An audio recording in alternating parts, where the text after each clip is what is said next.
বাট্টা বলতে কি বোঝায়? বাট্টা কত প্রকার ও কি কি? বাট্টা হলো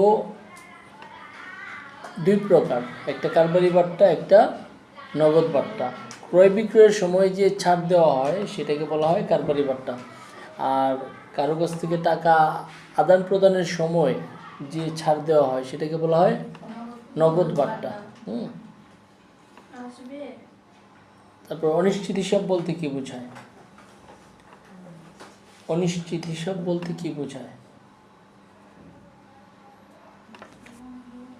হিসাবের গাণিতিক শুদ্ধতা আমরা কিভাবে যাচাই করি? হিসাবের গাণিতিক শুদ্ধতা আমরা যাচাই করি রেওয়া মিল প্রস্তুতের মাধ্যমে। রেওয়া মিলের যদি ডেবিট ক্রেডিট মিলে যায় তাহলে আমরা ধরে নেই আমাদের অঙ্কে কোনো ভুল নাই, আর যদি দুই পাশে না মিলে তখন আমরা ধরে নিই অঙ্কে কোথাও না কোথাও আমাদের কি হয়েছে, ভুল হয়েছে, আর তখন তো রেওয়া মিল মিলবে না। তখন আমরা অনিশ্চিত হিসাব দিয়ে রেওয়া মিল কী করি, মিলিয়ে দিই। যে পাশে কম পড়ে ওই পাশে অনিশ্চিত হিসাব দিয়ে ওই টাকাটা লিখে আমরা দুই পাশ কী করে দিই, মিলিয়ে দিই বা সমান করে দিই, সেটাকে বলা হয় অনিশ্চিত হিসাব।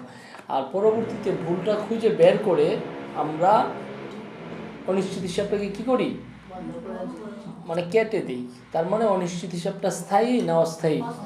অস্থায়ী। এই জন্য অনিশ্চিত হিসাবকে অস্থায়ী হিসাবও বলা হয়ে থাকে বা সাময়িক হিসাবও বলা হয়ে থাকে, আর ইংলিশে বলা হয় সাসপেন্স অ্যাকাউন্ট। Very good.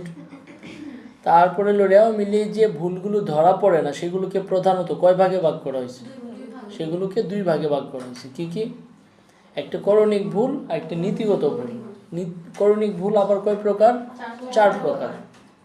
হ্যাঁ, করণিক ভুল চার প্রকার। কি কি? বাদ পড়ার ভুল, লেখার ভুল, বেদা কিনার ভুল, পরিপূরক ভুল, এই চার প্রকার। প্রত্যেকটার উদাহরণ সহ শিখবা, এমসিকিউতেও আসে, সংক্ষিপ্ততেও আসে। হ্যাঁ, আর 2 নম্বরের জন্য আসলে কোশ্চেন, ছোট কোশ্চেন হলেও এটার অ্যান্সার যদি বেশি বড় না হয়, এরকম হইতে পারে এটার অ্যান্সারটাই ছোট, তারপরেও এটাকে তোমার আরও একটু কিছু লিখে কী করতে হবে, বড় বানাইতে হবে। আর ধরো এটার অ্যান্সারটা অনেক বড়, এর জন্যই 2 নম্বরের জন্য তুমি এত বড় লিখতে যাবে না, এটার একটা অ্যাভারেজ, একটা এটার পরিমাপ মতো তুমি লিখবা, বুঝছো? তো বাট্টা বলতে কি বোঝায়, বাট্টা কত প্রকার বা করণিক ভুল কত প্রকার, কি কি, সব সংজ্ঞা সহ উদাহরণ লেখার দরকার নেই। শুধু ভুল বলতে কি বোঝায় ওইটা লিখে তারপরে ধরো ওইটার নামগুলো সুন্দর করে নিচে নিচে দিয়ে দিবা, তাহলে হবে।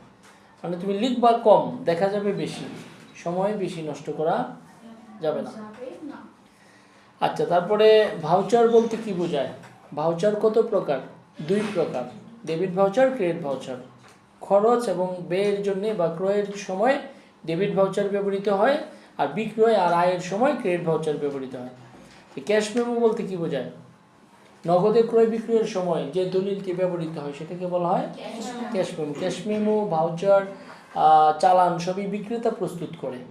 কে প্রস্তুত করে? বিক্রেতা। আচ্ছা, ক্যাশ মেমো কয় কপি করা হয়? 3 কপি। মূল কপি কার নিকট থাকে? ক্রেতার নিকট থাকে। সবাই পারো তো? আচ্ছা, তারপরে ভুল ত্রুটি সংশোধনযোগ্য, এটা কোথায় লেখা থাকে? ভুল ত্রুটি সংশোধনযোগ্য, এটা কোথায় লেখা থাকে? চালানে। আর বিক্রিত পণ্য ফেরত নেওয়া হয় না, এটা কোথায় লেখা থাকে? ক্যাশ মেমোতে। ভেরি গুড, এই তো পারলাম। আচ্ছা, বিলম্বিত মুনাফা জাতীয় ব্যয় বলতে কি বোঝায়?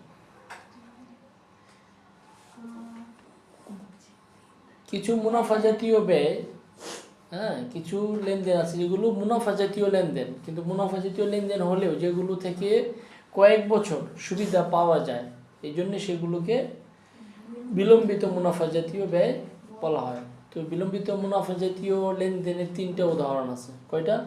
3টা কি কি? নতুন পণ্য তৈরির গবেষণা ব্যয়, ব্যবসায় স্থানান্তর ব্যয়, আর বিজ্ঞাপন বাবদ যদি একসাথে বেশি টাকা দেওয়া হয় বা কয়েক বছরের দেওয়া হয়, বিলম্বিত বিজ্ঞাপন যেটাকে বলে, সেটাকে বলে বিলম্বিত মুনাফা জাতীয় ব্যয়। তো বিলম্বিত মুনাফা জাতীয় ব্যয়ের কয়টা আছে? 3টা কি কি? নতুন পণ্য তৈরির গবেষণা ব্যয়, বিজ্ঞাপন বাবদ অগ্রিম যদি তুমি প্রদান করো, আরেকটা হলো ব্যবসায় স্থানান্তর ব্যয়। এই 3টা মনে রাখবা। হ্যাঁ, আচ্ছা, মূলধন জাতীয় প্রাপ্তি কয়টি, কি কি? মূলধন জাতীয় প্রাপ্তিও 3টি। একটা হলো মূলধন, একটা হলো আসবাবপত্র, যন্ত্রপাতি, দালান কোঠা বিক্রয়, মানে যে কোনো সম্পদ বিক্রয়, আর মূলধন। আর একটা হলো ঋণ গ্রহণ, তুমি যদি ঋণ আনো তাহলে সেটাও কি মূলধন জাতীয় প্রাপ্তি। আচ্ছা, তিনটি। কন্ট্রা এন্ট্রি বলতে কি বোঝায়? কন্ট্রা এন্ট্রি মানে বিপরীত দাখিলা। নগদান বইয়ে কিছু কিছু এন্ট্রি আছে যেগুলো ডেবিট পাশেও আসে, আবার ক্রেডিট পাশেও আসে, এবং ডেবিট পাশে নগদের ঘরে আসলে ক্রেডিট পাশে ব্যাংকের ঘরে আসে, বা ডেবিট পাশে ব্যাংকের ঘরে আসলে ক্রেডিট পাশে নগদের ঘরে আসে। সেই এন্ট্রিগুলোকে বলা হয় কন্ট্রা এন্ট্রি বা বিপরীত দাখিলা। আচ্ছা, হিসাবের প্রাথমিক বই কোনটি? জাবেদা। আর হিসাবের পাকা বই কোনটি? খতিয়ান। তো সকল বইয়ের রাজা বলা হয় কোনটিকে? খতিয়ানকে। আর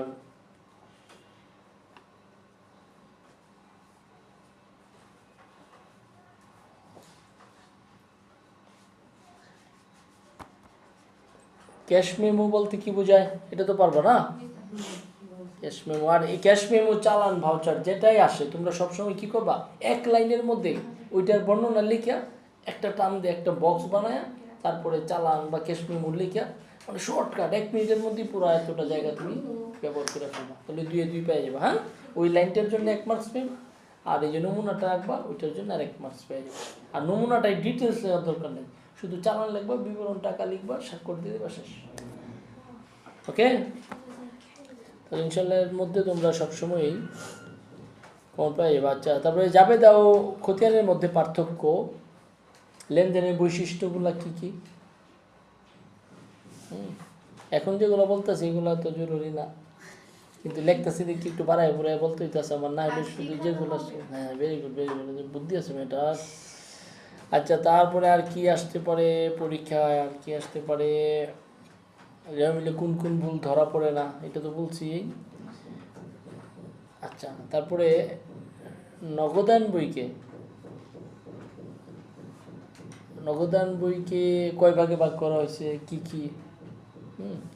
তারপরে বিক্রয় জাবেদা কি কি আসে, কোন কোন লেনদেনগুলো আসে, আছে তো বললেন।